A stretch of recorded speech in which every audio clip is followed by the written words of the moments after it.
Rainbow allrounder exterior paint, বাংলাদেশের আবহাওয়া উপযোগী একমাত্র পেইন্ট। দুপুর 12টার সংবাদে সবাইকে স্বাগত। দেখছিলেন সংবাদ শিরোনাম, সাথে আছে আকাশ এহসান। ইলেকট্রোফরেটিক কোটিংকৃত মরিচারোধী ও বিদ্যুৎ সাশ্রয়ী Marquis pump. Marquis energy saving pump. এবার বিস্তারিত। স্কুল, কলেজ, বিশ্ববিদ্যালয় মিলিয়ে প্রায় 10 লাখ শিক্ষক কর্মচারী বেতন ভাতা না পাওয়ার শঙ্কায় রয়েছেন। কোনো প্রতিষ্ঠান এখনো মার্চ মাসের বেতনই দেয়নি, কেউ দিয়েছে আংশিক। তবে চাকরি যাওয়ার ভয়ে প্রকাশ্যে কথা বলছেন না শিক্ষকরা, যদিও বিষয়টি তুলে ধরে বিবৃতি দিয়েছে বিশ্ববিদ্যালয় শিক্ষক ফোরাম।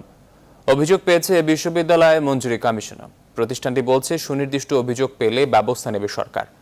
প্লাবন রহমানের রিপোর্টে বিস্তারিত। শিক্ষাকে এগিয়ে নিতে বড় ভূমিকা রাখছে দেশের বেসরকারি পর্যায়ের স্কুল, কলেজ ও বিশ্ববিদ্যালয়গুলো। যেসব প্রতিষ্ঠানে পড়াশোনা করছে লাখ লাখ শিক্ষার্থী, কিন্তু করোনায় এসব বেসরকারি প্রতিষ্ঠানের শিক্ষকরা বিপাকে পড়েছেন। দেশে 96টি বেসরকারি বিশ্ববিদ্যালয়ে প্রায় 29,000 শিক্ষক কর্মচারী রয়েছেন। এসবের মধ্যে প্রায় 50টি বিশ্ববিদ্যালয়ের শিক্ষক কর্মচারীরা এপ্রিল মাসের বেতন পাননি এখনো। এদের কেউ কেউ মার্চ মাসের বেতনও দেয়নি, দিলেও অনেকে দিয়েছেন আংশিক। এসব তথ্য তুলে ধরে বিবৃতি দিয়েছে বিশ্ববিদ্যালয় শিক্ষক ফোরাম। এই 1-1.5 মাস 2 মাস বন্ধ থাকবে, তাতেই বেতন দিতে পারবে না? এটা কি ইন্ডাস্ট্রি নাকি? আমি যে তাদের সিগনেচার চাইছি, 422 জন শিক্ষক, প্রাইভেট বিশ্ববিদ্যালয়ের শিক্ষক বলছে স্যার আমাদের নাম দিয়েন না। তারা ভাব মনে করতেছে এই নাম সিগনেচার করবে, এতেই তাদের চাকরি তুলে দিতে পারে। মানে কি বলে, কয়েক স্লটে হচ্ছে, তো গতকাল থেকে শুরু করেছি, হচ্ছে আর কি স্যালারি। এপ্রিল মাসেরটা হয়নি স্যার এখনো? এপ্রিল মাসের থেকে গতকাল থেকে শুরু হয়েছে, কিছু অংশ গতকাল হয়েছে, আগামী বেলায় 2-1 দিনের মধ্যে আর বাকিগুলো হয়ে যাবে ইনশাআল্লাহ। বিশ্ববিদ্যালয় মঞ্জুরি কমিশনের কাছেও অভিযোগ করেছেন বেশ কয়েকজন বিশ্ববিদ্যালয়ের শিক্ষক। চেয়ারম্যান বলছেন 2-4 মাস বেতন দেওয়ার সক্ষমতা রয়েছে সব বিশ্ববিদ্যালয়ের। আমরা একটা ইউনিভার্সিটি থেকে অলরেডি কমপ্লেন পেয়েছি, আমরা এগুলো করতেছি, কম্পাইল করতেছি, দেখা যাক তারপরে আমরা হয়তো আবার কোনো ব্যবস্থা নিতে পারি কিনা। কিন্তু 2-1 মাস চালাতে পারবে না, এটা তো অ্যাকসেপ্টেবল না। শুধু বিশ্ববিদ্যালয় নয়, দেশে প্রায় 55,000 বেসরকারি ও প্রাইভেট শিক্ষা প্রতিষ্ঠানের প্রায় 10 লাখ শিক্ষক কর্মচারী বেতন ভাতার সংকটে রয়েছেন, যার মধ্যে 40,000 কিন্ডারগার্টেন স্কুলেরই শিক্ষক কর্মচারী 6 লাখের বেশি। মাধ্যমিক ও উচ্চ শিক্ষা বিভাগের সচিব বলছেন এখনো শিক্ষকদের বেতন সংক্রান্ত সুনির্দিষ্ট অভিযোগ নেই। মানে আমাদের কাছে কিন্তু সুনির্দিষ্ট কোনো অভিযোগ এখন আসে তখন তদন্ত করে আইনানুগ যেটা করা দরকার সেটা আমরা করি।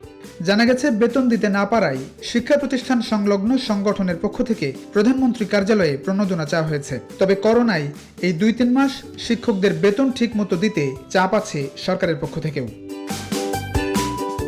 প্লাবন রহমান, নিউজ 24, ঢাকা। এবার স্যাভলন অ্যান্টিসেপটিক সোপের সৌজন্যে করোনা ভাইরাস পরিস্থিতি।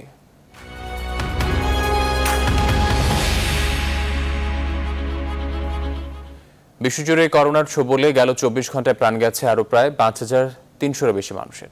এ নিয়ে বিশ্বে মোট মৃত্যুর সংখ্যা 2,92,000 গড়িয়েছে। আক্রান্ত ছাড়িয়েছে 43,37,000। করোনা আক্রান্তের সংখ্যায় দ্বিতীয় স্থানে রাশিয়া, ব্রাজিলও বাড়ছে মৃত্যু। এদিকে বিপর্যস্ত এশিয়া ও ভারতের লকডাউন বাড়িয়ে 20 লাখ কোটি প্রণোদনার ঘোষণা দিলেন প্রধানমন্ত্রী মোদি। আর করোনা চিকিৎসায় ইতিবাচক ফলাফল দেখছে বিশ্ব স্বাস্থ্য সংস্থা। মাসুদ রানার ডেস্ক রিপোর্ট। করোনা মহামারীতে বিশ্বে সবচেয়ে বেশি মৃত্যু দেখেছে যুক্তরাষ্ট্র, তবুও থামছে না লাশের মিছিল। একদিনে আবারও মৃত্যু হয়েছে 1,500-এর বেশি মানুষের। এরই মাঝে দেশটির অর্থনীতি আবারও চালু করতে মরিয়া ট্রাম্প প্রশাসন। তবে দেশটিতে জারি করা লকডাউন তুলে নিয়ে মার্কিন অর্থনীতি আবারও চালুর মাধ্যমে ভোগান্তি আর মৃত্যুর ঝুঁকি রয়েছে বলে সতর্ক করেছেন হোয়াইট হাউসের গুরুত্বপূর্ণ সদস্য অ্যান্থনি ফাউসি। এদিকে করোনায় বিধ্বস্ত ব্রিটেনও। 24 ঘন্টায় দেশটিতে 600-র বেশি মানুষের মৃত্যু হয়েছে।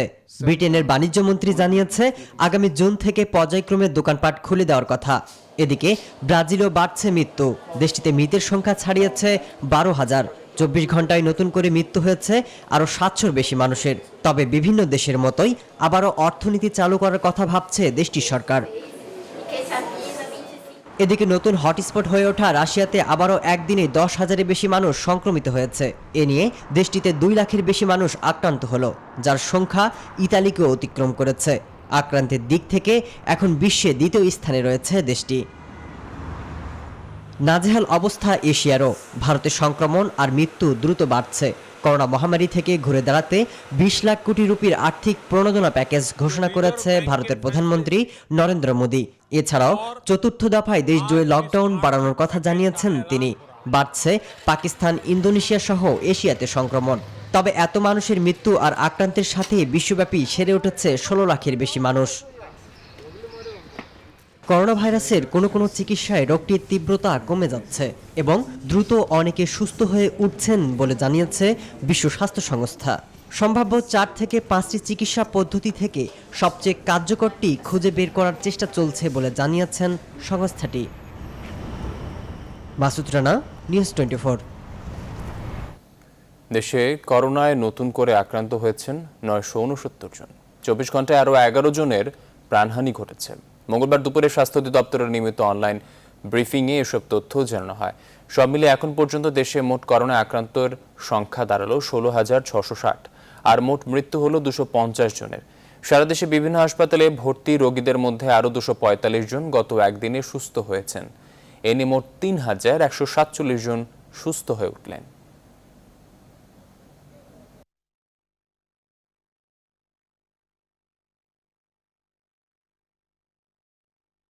ঢাকায় বেড়েছে গাড়ির চাপ, সে খবর জানাচ্ছেন আলী তালুকদার। তিনি এখন আছেন খিলক্ষেতে।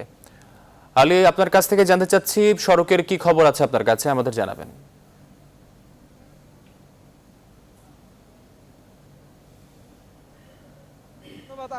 আকাশ, রাজধানীর প্রধান সড়কগুলোতে কিন্তু যানবাহনের চাপ বেড়েছে। আপনি দেখতে পাচ্ছেন যে আমি এই মুহূর্তে খিলক্ষেতে অবস্থান করছি। এই খিলক্ষেত রাজধানীর এয়ারপোর্ট যে প্রধান সড়কটা, সেখানে কিন্তু মোটামুটি বলা চলে যে অনেক গাড়ির, ব্যক্তিগত গাড়ির যে চাপগুলো এবং পাশাপাশি সিএনজি চালিত যে গাড়িগুলো রয়েছে সেই গাড়িও কিন্তু অনেক দেখা যাচ্ছে।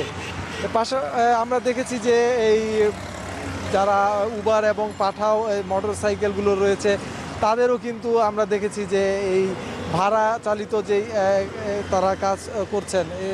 সামাজিক করোনার যে সামাজিক দূরত্বের কথা বলা হয়েছে সেই দূরত্বের বিষয়গুলো কিন্তু এই ভাড়ায় চালিত যেই যানবাহনগুলো রয়েছে, সিএনজি বা এই মোটর সাইকেলের যেই উবার পাঠাও, সেগুলো কিন্তু সেই সামাজিক দূরত্বগুলো বলা চলে যে একদমই মানা হচ্ছে না। আপনি দেখতেই পাচ্ছেন যে এই মুহূর্তে একটি মোটর সাইকেল আসছে, সেইখানে কিন্তু 3 জন একটি মোটর সাইকেলের মধ্যে। তো সেইখানে আসলে সামাজিক যে দূরত্বের কথা বলা হয়েছে সেই দূরত্বটা আসলে কতটা রয়েছে সেখানে কিন্তু একদম স্পষ্টভাবেই বোঝা যায়। এর মধ্যে দিয়ে আমরা দেখেছি যে রাজধানীর বিভিন্ন জায়গায় যে দোকানপাটগুলো খুলেছে সেখানেও দেখেছি যে তারাও কিন্তু যেই সামাজিক দূরত্ব সেই দূরত্ব মানছেন না। তো রাজধানীর আশপাশে যেই প্রধান সড়কগুলো রয়েছে সেখানে এই দেখেছি যে প্রধান সড়কের মধ্যেই রিক্সা এবং অটো চালিত যেই রিক্সাগুলো রয়েছে তারাও কিন্তু এখানে চলাচল করছে। সেই ক্ষেত্রে কিন্তু এক ধরনের দুর্ঘটনার সম্মুখীন হতে পারে। সাধারণ যারা পথচারী রয়েছেন তারাও সেই বিষয়গুলো বলছিলেন যে এই প্রধান সড়কে যেখানে যানবাহনের সংখ্যা বেড়েছে সেখানে এই অটো রিক্সাও যদি চলে সেখানে ঝুঁকি থেকে যায় দুর্ঘটনার। তো অন্যান্য সময়গুলোতে আমরা দেখেছি যে করোনায় যখন বলা হয়েছে যে লকডাউন, অঘোষিত লকডাউনের ঘোষণা করা হয়েছিল, তখন কিন্তু যানবাহনের সংখ্যা খুবই কম ছিল। ধীরে ধীরে যখন সরকারের বিভিন্ন নির্দেশনায় অফিস, আদালত এবং প্রতিষ্ঠানগুলো খুলতে শুরু করেছে, তাদের এই ফলে কিন্তু রাজধানীর যানবাহনগুলো বেড়ে চলেছে এবং বলা চলে যে অন্যান্য দিনগুলোর তুলনায় রাজধানী ধীরে ধীরে ব্যস্ত হতে শুরু করেছে। তো আকাশ, এই খিলক্ষেত থেকে এই ছিল আমার কাছে সর্বশেষ খবর সড়কের। পরবর্তীতে আমরা আপনাকে অন্য কোনো তথ্য পেলে জানানোর চেষ্টা করব। আকাশ, ধন্যবাদ আপনাকে। দর্শক, রাজধানীর খিলক্ষেত থেকে আমাদের সাথে যুক্ত ছিলেন সহকর্মী আলী তালুকদার। ক্রেডিট কার্ডের বিল নিয়ে ভোগান্তিতে গ্রাহকরা। 2 মাসের জন্য সব ধরনের ফি মওকুফে কেন্দ্রীয় ব্যাংকের সার্কুলার থাকলেও তা মানছে না অনেক ব্যাংক। গ্রাহকদের অভিযোগ, করোনা দুর্যোগের মধ্যেও বারবার ফোন করে ফি জমা দিতে বলছে কোনো ব্যাংক। তবে কেন্দ্রীয় ব্যাংকের মুখপাত্র বলছেন সার্কুলার অমান্য করলে সেই সব ব্যাংকের বিরুদ্ধে নেওয়া হবে ব্যবস্থা। প্রয়োজনে গ্রাহকের অর্থ ফেরত দেওয়া হবে বলেও আশ্বাস তার। সুলতান আহমেদ জানাচ্ছেন বিস্তারিত। করোনা পরিস্থিতি মোকাবেলায় জনস্বার্থের কথা ভেবে মার্চের শেষ সপ্তাহ থেকে সাধারণ ছুটি ঘোষণা করে সরকার। সেই সময় থেকেই শুরু হয় সীমিত পরিসরে ব্যাংকিং সেবা, বন্ধ হয়ে যায় বেশিরভাগ ব্যাংকের শাখা। এই পরিস্থিতিতে দেশের প্রায় 13 লাখ ক্রেডিট কার্ডধারীর কথা ভেবে পরপর 2টি সার্কুলার জারি করে কেন্দ্রীয় ব্যাংক। এপ্রিল মাসের 4 তারিখ ও মধ্য এপ্রিলে জারি করা নির্দেশনাগুলোয় বলা হয়, কোনো গ্রাহক ক্রেডিট কার্ডের বিল যথাসময়ে দিতে না পারলে 2 মাসের জন্য কোনো বাড়তি সুদ কিংবা অন্য কোনো বিলম্ব ফি নেওয়া যাবে না। তবে বাস্তবে কেন্দ্রীয় ব্যাংকের সার্কুলারে কর্ণপাত করেনি অনেক ব্যাংক। গ্রাহকদের ফোন কিংবা বার্তা পাঠিয়ে বিল যথাসময়ে দেওয়ার জন্য তাগিদ দেওয়ার অভিযোগ রয়েছে। শুধু তাই নয়, কামরুল ইসলাম নামে এই গ্রাহকের 5 মে তারিখের ভাউচারে দেখা যায় সুদ চার্জ করা হয়েছে 20,700 টাকা। এমন ভোগান্তিতে বহু ক্রেডিট কার্ড গ্রাহক। কিন্তু লেট ফি দিতে গিয়ে যদি তার 800 টাকা বাঁচানোর জন্য যদি তাকে 20,000 টাকা দিতে হয়, তাহলে এটা কি ধরনের সার্কুলার হলো, কি ধরনের জনকল্যাণমুখী হলে সেটা আমার বোধগম্য নয়। 9,950 টাকার জন্য তারা আমাকে 1440 টাকা চার্জ করেছে। গ্রাহকদের সাথে এমন আচরণকে দুঃখজনক বলছেন কোনো ব্যাংকের শীর্ষ কর্মকর্তারা। আমি বলবো সেই ব্যাংকের ম্যানেজিং ডিরেক্টর বরাবর চিঠি লেখার জন্য বা ওনাকে অ্যাপ্রোচ করার জন্য, ইমেল করার জন্য, অথবা তাদের কমপ্লেইন সেন্টারে জানানোর জন্য, এবং তার পরবর্তীতে যদি সেটার সমাধান না হয় সেক্ষেত্রে বাংলাদেশ ব্যাংকের কাস্টমার ইন্টারেক্ট প্রোটেকশন ডিপার্টমেন্টে সেখানে লিখতে পারেন। বাংলাদেশ ব্যাংক মুখপাত্র জানান, সার্কুলার দেওয়ার পরও কোনো ব্যাংক ফি কাটলে তা ফেরত দিতে হবে গ্রাহককে। বাংলাদেশ ব্যাংক যখন এই জাতীয় ক্লিয়ার গাইডলাইন যখন দেয় এবং সেটা যদি প্রমাণিত হয় তারা গাইডলাইন বেঁচে রেখেই তারা অতিরিক্ত নিয়েছে, তাহলে প্রয়োজন মতো they have to pay it, back করতে হবে। প্র্যাকটিক্যালি ইন্সপেকশনে বা অন্য কোনো করার পরে যদি প্রমাণিত হয় তখন তো অবশ্যই তাদের ব্যবস্থা গ্রহণ করতে হবে। ব্যাংকগুলোকে স্ব-উদ্যোগী হয়ে এ বিষয়ে পদক্ষেপ নেয়ার পরামর্শ দেন বাংলাদেশ ব্যাংকের মুখপাত্র। সুলতান আহমেদ, নিউজ 24, ঢাকা। সংবাদ নিচ্ছে একটি বিরতির সঙ্গে থাকুন।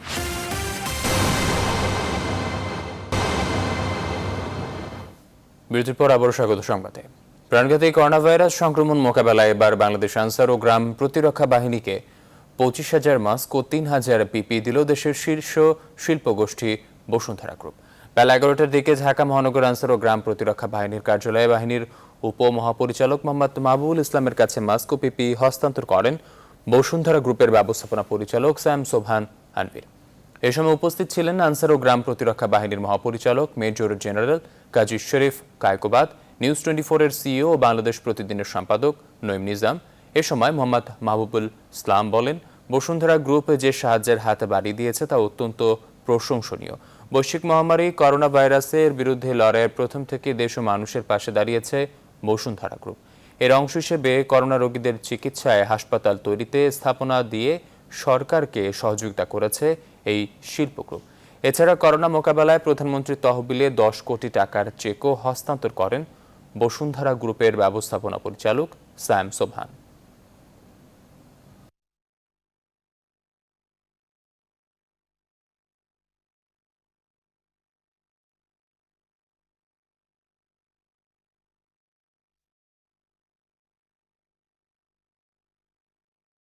বসুন্ধরা যে সাহায্যের হাত বাড়িয়েছে এটা অত্যন্ত প্রশংসনীয়, এবং তারা শুধু এই ক্ষেত্রেই না বা আমাদের ক্ষেত্রেই না, তারা দেশে যখনই কোনো দুর্যোগ আসে, কখনো প্রয়োজন হয়, তারা অকাতরে হাত বাড়িয়ে দেন সাহায্যের জন্য। আমরা উপকৃত হয়েছি এবং এটা আমাদের জনবলকে এই করোনা পরিস্থিতি মোকাবেলায় ব্যাপকভাবে উৎসাহিত করবে, সহযোগিতা করবে। এদিকে বিভিন্ন বিপণী বিতানে মানুষের আনাগোনা বাড়ছে। সৈয়দ রায়হান জানাচ্ছেন সে খবর, তিনি এখন সরাসরি যোগ দিচ্ছেন আমাদের সাথে। রায়হান, আপনার কাছ থেকে জানতে যাচ্ছি, গুলশানের পুলিশ প্লাজা মার্কেটের কি খবর আছে আপনার কাছে? মানুষের আনাগোনা কতটা দেখছেন আমাদের জানাবেন।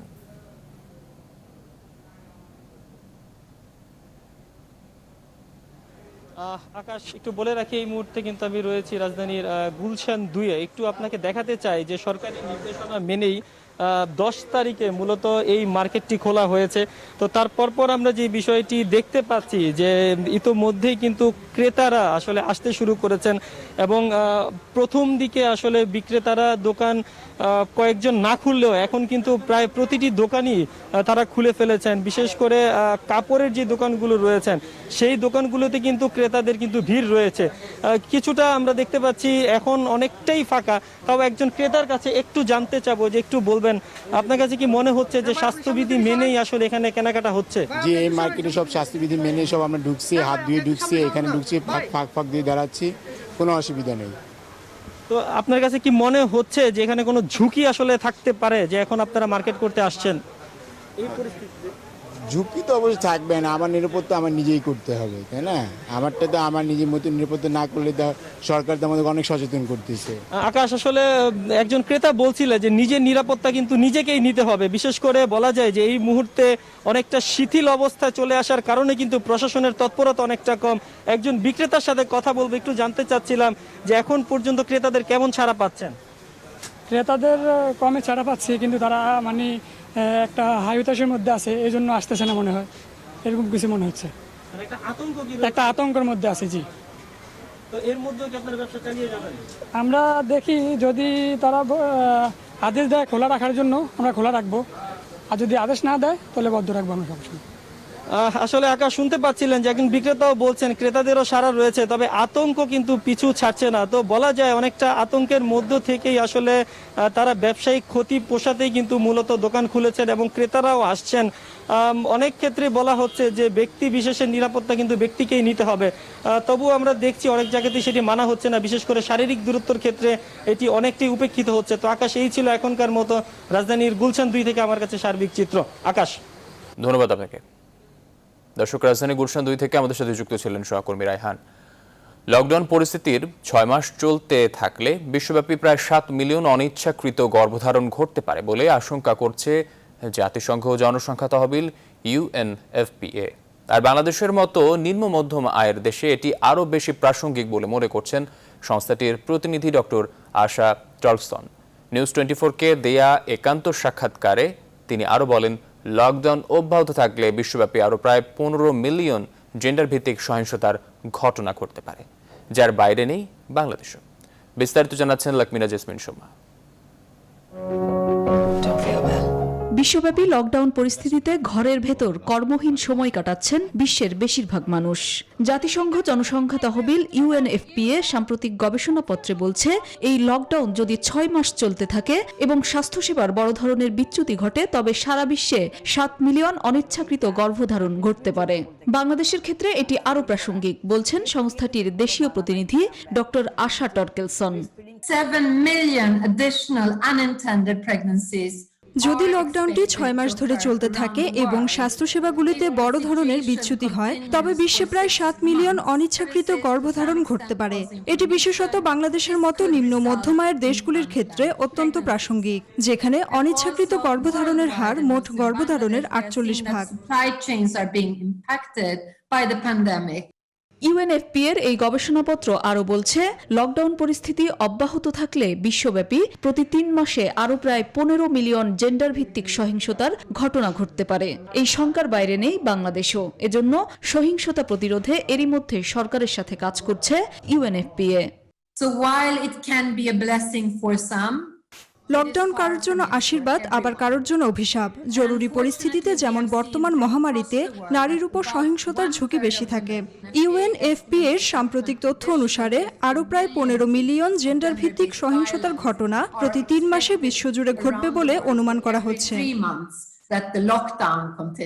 কোভিড-19 মহামারীর মধ্যে জন্ম হচ্ছে অনেক শিশুর। এক্ষেত্রে হাসপাতালগুলো সবচেয়ে ঝুঁকিপূর্ণ হয়। মা ও শিশু স্বাস্থ্য সুরক্ষা নিশ্চিত করতে সরকারের সাথে কাজ করছে UNFPA, জানান সংস্থাটির বাংলাদেশ প্রতিনিধি। লাকমিনা জেসমিন সোমা, নিউজ 24, ঢাকা। দেশের বিভিন্ন স্থানে আমাদের সাথে যুক্ত হচ্ছেন আমাদের প্রতিনিধিরা। আমরা প্রথমে যাচ্ছি টাঙ্গাইলে আছেন সহকর্মী আতিকুর রহমান। আতিক, আপনার কাছ থেকে জানতে যাচ্ছি, টাঙ্গাইলের সাধারণ মানুষ সামাজিক দূরত্ব কতটা মানছেন? সরেজমিন ঘুরে আপনি কি দেখতে পাচ্ছেন আমাদের জানাবেন।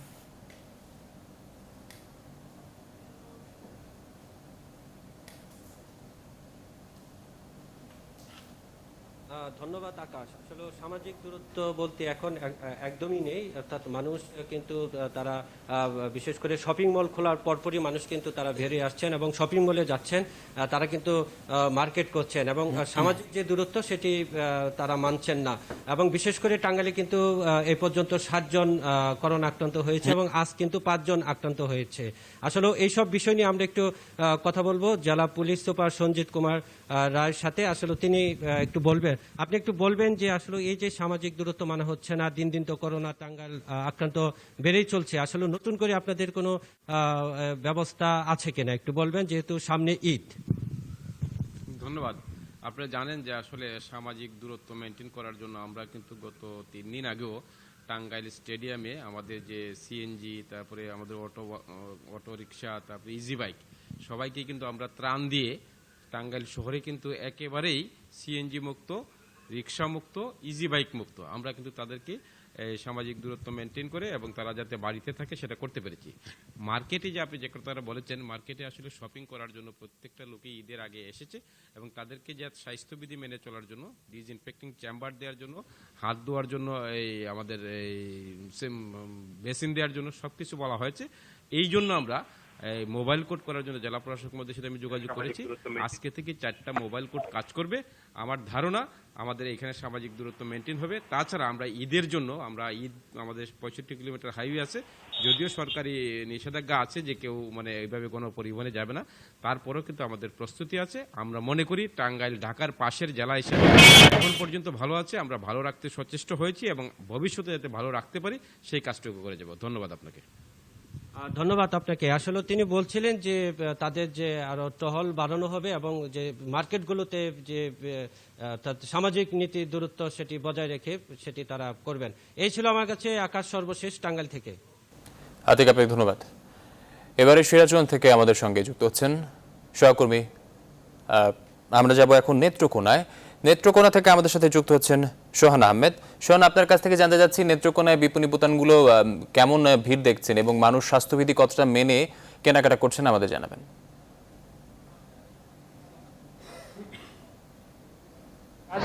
আপনি আসলে দেখতেই পাচ্ছেন যে আসলে সকাল থেকেই নেত্রকোনার শহরের পরিবেশ কিন্তু আসলে খুব ভয়াবহ অবস্থা ধারণ করেছে, কারণ লকডাউন পরিবেশ মানছেন না শুরু থেকেই।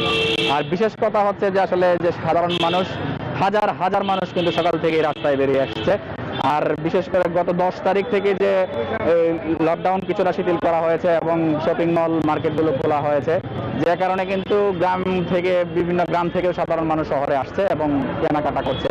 তবে যেই বিষয়টি আসলে স্বাস্থ্যবিধি এবং সচেতনতা বোধ আসলে সাধারণ মানুষের মধ্যে একেবারে নেই বললেই চলে। যদিও পুলিশ প্রশাসন, জেলা প্রশাসন সর্বোচ্চ চেষ্টা করছে আসলে সাধারণ মানুষকে সামাজিক দূরত্ব বজায় রেখে চলাফেরার জন্য, কিন্তু আসলে সাধারণ মানুষ কিন্তু আসলে তা মানছেন না। বিশেষ করে অনেকের মুখে মাস্ক নেই, সেই সাথে আসলে সাধারণ ক্রেতারা দোকানে একজনের উপর আরেকজন ঠেসাঠেসি করে কিন্তু আসলে ঘটছে। কারণ আমরাও বেশ কয়েকটি মার্কেটের কাছাকাছি গিয়েছি, যদিও দূরত্ব রাখার চেষ্টা করছি, কিন্তু তবুও পারছে না, আমরাও পারছি না যে আসলে মানুষ উপরে চলে আসছেন এবং গাদাগাদি করে কিন্তু আসলে মার্কেট করছেন মানুষ। আসলে এই ছিল আমার কাছে নেত্রকোনার। আপনাকে ধন্যবাদ। দর্শক, আমাদের সাথে যুক্ত ছিলেন সহকর্মী সোহন। তিনি নেত্রকোনা থেকে জানাচ্ছিলেন সেখানকার সর্বশেষ অবস্থা। সংবাদের এই পর্যায়ে নিচ্ছি আরেকটি বিরতির সঙ্গে থাকুন।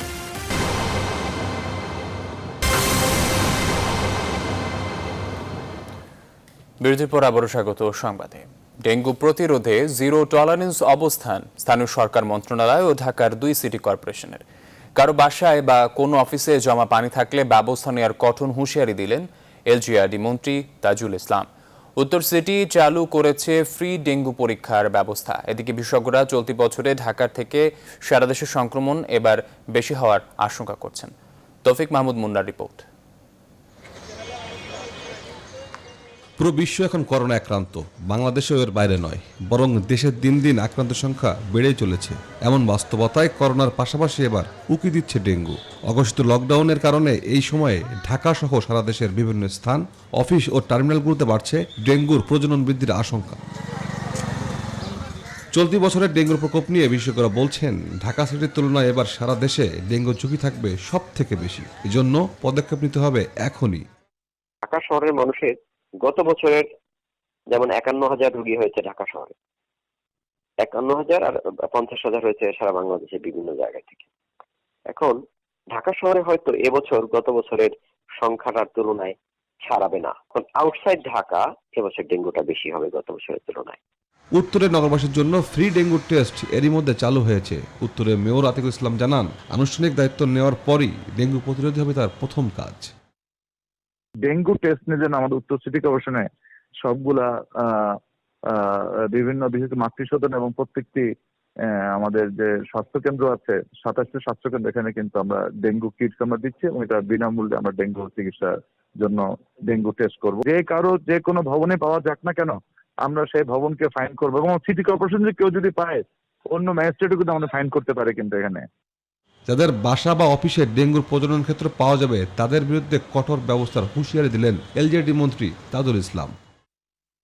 এবার মোবাইল কোর্টের কথা বলেছি এবং আমাদের ভিজিলেন্স টিম কাজ করতেছে, অলরেডি মাঠে তারা আছে, তারা কাজ করতেছে। গতকালও আমাদের 10জন ম্যাজিস্ট্রেট উত্তরে কাজ করেছে, তারপরে দিয়ে এর আগের দিন 10জন করেছে। সিটি কর্পোরেশনকে বলছি যে পুলিশ প্রশাসন যাদের যেখানে আছে তারা যেন নাকি আমাদের সিটি কর্পোরেশনের সাহায্য নেয় এবং সেখানে তারা যে সমস্ত ইনসেকটিসাইড স্প্রে করে দেওয়া দরকার নিয়মিতভাবে এই সমস্ত বানানো নিয়মিত করবে। গেল বছরের অভিজ্ঞতা কাজে লাগিয়ে এবার ডেঙ্গু প্রতিরোধ করতে চায় সরকার। ডেঙ্গু প্রতিরোধে জনগণকে অধিক সচেতন হওয়ার আহ্বান জানান তাজুল ইসলাম। তবিক মাহমুদ মুন্না, নিউজ 24, ঢাকা। অনিশ্চিত এক ভবিষ্যতের পথে ঢাকায় সিনেমা। করোনা আতঙ্কে আলোর মুখ দেখছে না কোনো ছবি। সিনেমা সংশ্লিষ্টরা সারা বছর ঈদ সিনেমা দিয়ে ভালো ব্যবসা করার অপেক্ষা থাকলেও এবারের দৃশ্যপট আলাদা। প্রযোজনা সংস্থার মতে এবার প্রায় 300 কোটি টাকার বাণিজ্য থেকে বঞ্চিত হওয়ার শঙ্কা রয়েছে। বিস্তারিত জানাচ্ছেন ফাতেমা কাউসার।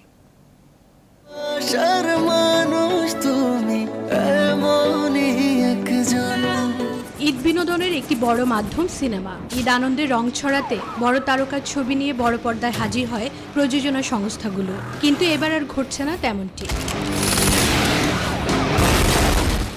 করোনার কারণে গত 18 মার্চ থেকে অনির্দিষ্টকালের জন্য বন্ধ হওয়া দেশের সব সিনেমা হল আবার কবে খুলবে তারও নেই ঠিক। ঈদের বাকি অল্প কিছুদিন থাকলেও সিনেমা মুক্তি অনিশ্চিত হওয়ায় লগ্নি নিয়ে চিন্তায় আছে প্রযোজকরাও। তো যদি ঈদ উল ফিতরে আমাদের চলচ্চিত্র মুক্তি না পায় তাহলে আমাদের প্রডিউসাররা বা আমাদের ইন্ডাস্ট্রি সবকিছু মিলিয়ে 250 থেকে 300 কোটি টাকার আমরা ক্ষতিগ্রস্ত হব। নতুন সিনেমা যেমন আসছে না, ঠিক তেমনি টানা 3 মাস হল বন্ধ থাকায় একেবারেই তালা বন্ধ হওয়ার পথে অনেক হল। রোজার ঈদটা হলো আমাদের ভালো ছবি থাকলে বাম্পার বিজনেস হয় রোজার ঈদে। এবারের প্রেক্ষাপট সম্পূর্ণ ভিন্ন, সিজনাল আর কি। যারা অনলি ঈদ, 2টা ঈদ বলেন, আপনার পয়লা বৈশাখ বলেন, ফ্রেন্ডশিপ ডে যেটা ভ্যালেন্টাইন্স ডে, এইগুলোতে তারা সিনেমা হলগুলো খুলতো। আমাদের সিনেমা হলের সংখ্যা 70-80-তে চলে আসছে। আমি মনে করি হল যদি বেশি দিন বন্ধ থাকে হলের সংখ্যা আরও কমে যাবে। এমন বাস্তবতায় সরকারি সহযোগিতা চাইলেন সংশ্লিষ্টরা। আমরা অনুরোধ জানাবো আমাদের সেই প্যাকেজের আয়ত্তে এনে আমাদের বাংলাদেশের সিনেমা শিল্পকে বাঁচানোর জন্য আমরা আপনার কাছে বিশেষভাবে আকুল আবেদন জানাচ্ছি। সরকারের কাছে আমাদের আবেদন যে হলগুলোকে আধুনিকায়ন করার জন্য যে প্রক্রিয়াটা চলছিল সেটা খুব তাড়াতাড়ি তড়িৎ সিদ্ধান্ত নিতে হবে। এবারের ঈদে মুক্তির তালিকায় আছে শাকিব খানের বিদ্রোহী, সিয়ামের শান, আরিফিন শুভর মিশন এক্সট্রিম, অনন্ত জলিলের দিন the day. Fatema Kawsar, news 24, Dhaka.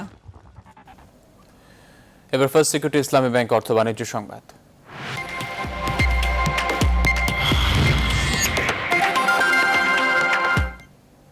চীনে প্রায় 2 বছর পর বেড়েছে গাড়ি বিক্রি। টানা 21 মাসের মন্দা শেষে এপ্রিলে দেশটির গাড়ির বাজারে এই প্রবৃদ্ধি খানিকটা হলেও স্বস্তি নিয়ে এসেছে। তবে খাতটিকে এবছর এখনও মারাত্মক সংকটের মধ্য দিয়ে যেতে হবে বলে জানিয়েছেন সংশ্লিষ্টরা।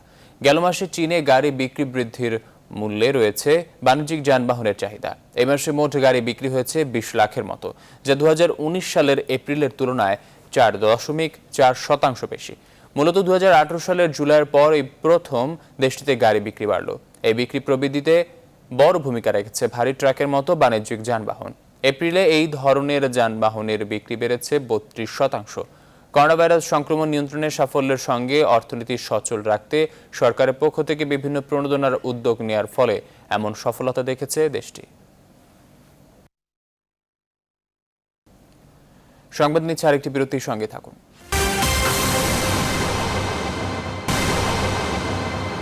বিরতির পর আবারও স্বাগত সংবাদে।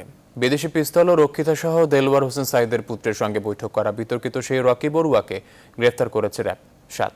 মঙ্গলবার সেহরির সময় চট্টগ্রাম নগরের পাঁচলাইশ থানাধীন একটি বাড়ি থেকে র্যাবের একটি দল তাকে গ্রেফতার করেছে বলে র্যাব ও গোয়েন্দা সূত্র নিশ্চিত করেছে। জানা যায় এ সময় রকি বড়ুয়া আরও ৪ সহযোগীকে গ্রেফতার করা হয়। উদ্ধার করা হয় বাংলাদেশ ও ভারতের রাজনৈতিক নেতা, মন্ত্রী, এমপি সহ বিশিষ্ট ব্যক্তিবর্গের সঙ্গে তার অসংখ্য ছবি, তাদের সিল প্যাড। এছাড়া সাইদি পুত্র মাসুদ সাইদি, তারেক মনোয়ার ছাড়াও হেফাজতে ইসলামের কেন্দ্রীয় মহাসচিব জুনায়েদ বাবুনগরের সঙ্গে রুদ্ধদ্বার বৈঠকের ছবিও পাওয়া যায়। খেলার খবর। বাংলাদেশ টেস্ট ও টি-20 দলের সাবেক অধিনায়ক সাকিব আল হাসান নিষেধাজ্ঞা কাটিয়ে ফিরলে অধিনায়কত্ব ফিরে পাবেন কিনা সেটা নিয়ে আর ভাবছেন না তিনি। তার মতে যেখান থেকে ক্রিকেট ছেড়েছেন সেখান থেকে শুরু করাটাই এখন মূল চ্যালেঞ্জ। জার্মান সংবাদ মাধ্যম ডয়েচে ভেলেকে দেয়া এক সাক্ষাৎকারে সাকিব আল হাসান জানিয়েছেন সে কথা। এছাড়াও 2023 সালের বিশ্বকাপ পরিকল্পনা নিয়ে সাকিব বলেন, যদি সুস্থ থাকেন আর আবারও দলের সুযোগ পান তাহলে দলও ভালো করবে আগামী বিশ্বকাপে বলে আশা করেন তিনি। সবার আগে তো আমি খেলায় শিখতে চাই। জি। তো 5.5 মাস পরে যখন খেলায় ফিরবো, আগে খেলায় ফিরি, বাকি সব ডিসিশন আসলে তারপরে। তার আগে আসলে অন্য কোনো ডিসিশন নাই। এখন সবার আগে হচ্ছে যে কিভাবে এই সময়টা তাড়াতাড়ি যাবে, তাড়াতাড়ি শেষ হবে, কিভাবে আমি যেখানে থেকে আসলে খেলাটা আমার বন্ধ হয়েছে সেখান থেকে যেন আমি আবার শুরু করতে পারি, সেটা হচ্ছে আমার কাছে সব থেকে বড় চ্যালেঞ্জ এবং সব থেকে বড় মানে নিজের প্রতি নিজের একটা এক্সপেকটেশন যে যেখান থেকে আমি শেষ করেছি ওইখান থেকে যেন আমি শুরু করতে পারি। তো আমার কাছে চ্যালেঞ্জ ওই একটাই, আমার কাছে বাকি আর কোনো চ্যালেঞ্জ নেই। সংবাদ শেষ করছি, সাথে থাকার জন্য ধন্যবাদ সবাইকে।